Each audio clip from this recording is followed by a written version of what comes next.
The air inside the courtroom felt suffocating, dense with the weight of everything left unsaid. It pressed against my chest, sharp and heavy. My fingers dug into the edge of the wooden bench, the grain biting into my palms as the judge's gavel hovered midair, ready to shatter the fragile illusion I'd been clinging to for years. Across the room, my wife, Laura, sat motionless. Her face was pale but steady, hands resting gently in her lap as if she were waiting for a bus, not witnessing the collapse of our life together. I wanted to shout, to demand how she could stay so calm when the DNA results were moments away from being read aloud. Results that would expose the lies she built around our daughter, Sophie. My daughter. Or so I believed. It had all begun 6 months ago, a faint crack in our marriage that I brushed off as paranoia. Laura had grown distant. Her laughter came less often. Her eyes darted away when I asked about the late nights at work. Just work, she'd say, voice light but sharp, like silk hiding a blade. I'd nod, swallowing the unease coiling in my stomach. Because love makes you blind. Love makes you ignore the lipstick smudge on her collar. The faint trace of cologne that wasn't mine. The phone buzzing at 2 a.m., and her slipping into the bathroom to whisper under the hum of the fan. I loved her too much to question it. Laura, with her chestnut curls and that off-key humming while she cooked, had been my anchor for 10 years. We had built a life together, a small house with a creaky porch swing, Sophie's finger paintings taped to fridge, lazy Sunday mornings wrapped in laughter and coffee. But doubt is slow poison. It seeps in drop by drop until you can't breathe.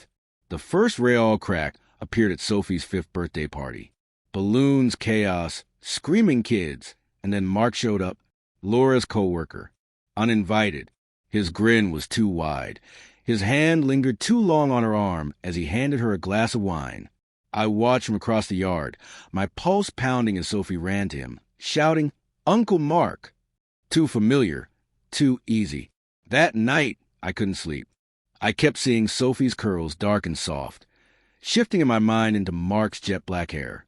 I told myself I was imagining things, that love meant trust. But the seed was planted and it grew thorns. Soon I started noticing what I'd ignored.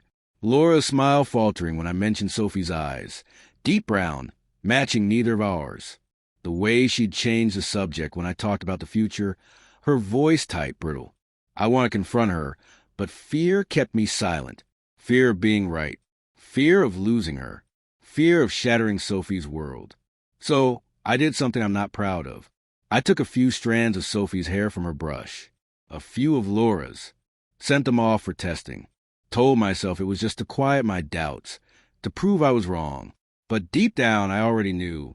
The envelope arrived plain and unassuming. I sat in my car outside the post office, hands shaking as I tore it open. The words blurred. 99.9% probability of non-paternity. My stomach twisted. I barely made it to the trash can before I threw up. Sophie, my little girl, wasn't mine. The child who called me Daddy, who wrapped her arms around my neck every night, wasn't mine. And Laura had known. I drove home in a haze. The world outside smeared together, like a bad painting.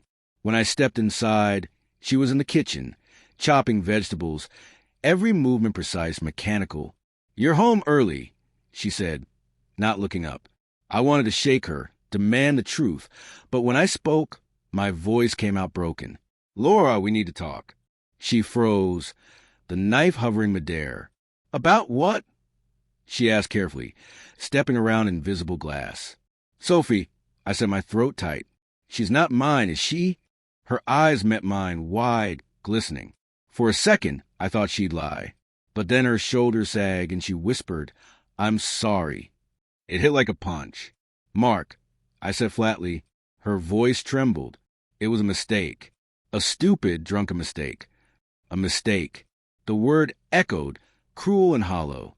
A mistake had cost me my daughter, my trust, my life. "How long?" I managed to ask. "Once," she cried. "It was one night, 3 months before I got pregnant. I didn't know. I thought she was yours. I wanted her to be yours. I wanted to believe her. Part of me did, because the alternative was unbearable."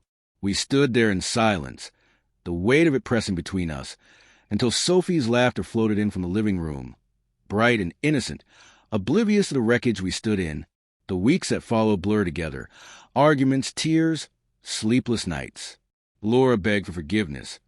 Swore it had only happened once. But the trust was gone, replaced by suspicion that gnawed at me day after day. I couldn't look at Sophie without seeing Mark's face. Couldn't touch Laura without feeling betrayal's sting. I moved out into a cramped apartment that smelled like stale smoke and filed for divorce. But the real fight came later, when Laura tried to claim Sophie was mine in court, demanding child support, gripping the lie even as it crumbled in front of us. Now, in the courtroom, the judge's voice cut through the fog. The DNA evidence confirms that Mr. Daniel Harris is not the biological father of Sophie Marie Evans. The words landed like a guillotine, final, merciless. Laura's composure cracked. A soft sob escaped her as she buried her face in her hands. I should have felt vindicated. Instead, I felt only loss. Loss for Sophie, for the family we built, for the love I'd thought was real. The judge kept speaking, legal terms, financial rulings, but I barely heard.